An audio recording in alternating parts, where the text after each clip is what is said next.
Hey everyone, I'm back. It's been a little while since I came on here to talk to you. I took a couple weeks off to spend time with my family, but I'm back this week to talk to you about something that I find very interesting, so I hope that you do too, and that is neuroception and safety.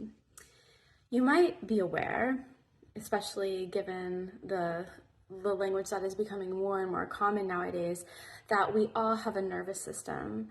But what you might not be aware of is that our nervous system is constantly scanning the world for, am I safe? Am I safe?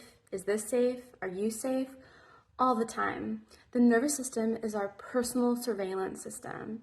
And get this, it scans the environment for danger 4 times in 1 second. That statistic is wild to me. So in that regard, we are always on. The name for this experience is called neuroception. And neuroception is this reflexive response that occurs below our conscious awareness. It's like your spidey sense.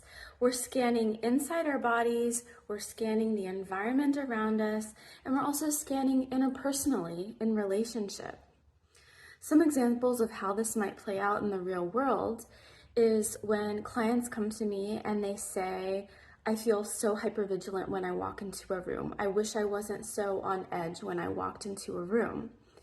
And so what's happening here is neuroception is subconsciously at work scanning the room for fear of being othered in some way, judged, criticized, perhaps kicked out.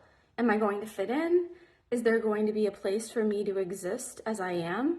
How much of me can be here in this room?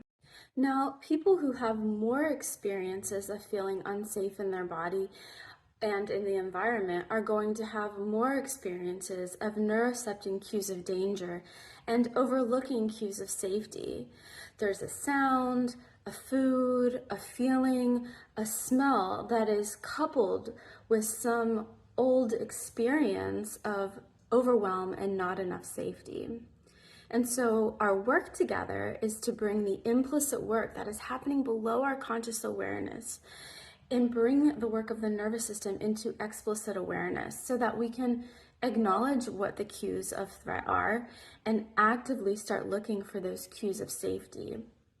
And so if we don't address how neuroception is at work, what happens is stories get made up, and these stories start to shape our daily lives, which causes us to move through the world in a constant defensive state.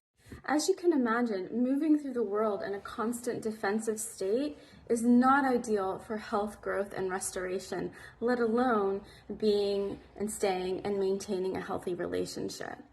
And so there's a lot to this concept, and neuroception is one of the organizing principles of polyvagal theory, which is a major foundation of the work that I do. Because it's so big, I might do a part 2 on how neuroception turns to stories, which turn into beliefs, which then turn into behaviors. So thank you for listening, and as always, I'm here to answer any questions or provide for you any clarity. I appreciate you taking the time. Thanks so much. Take good care.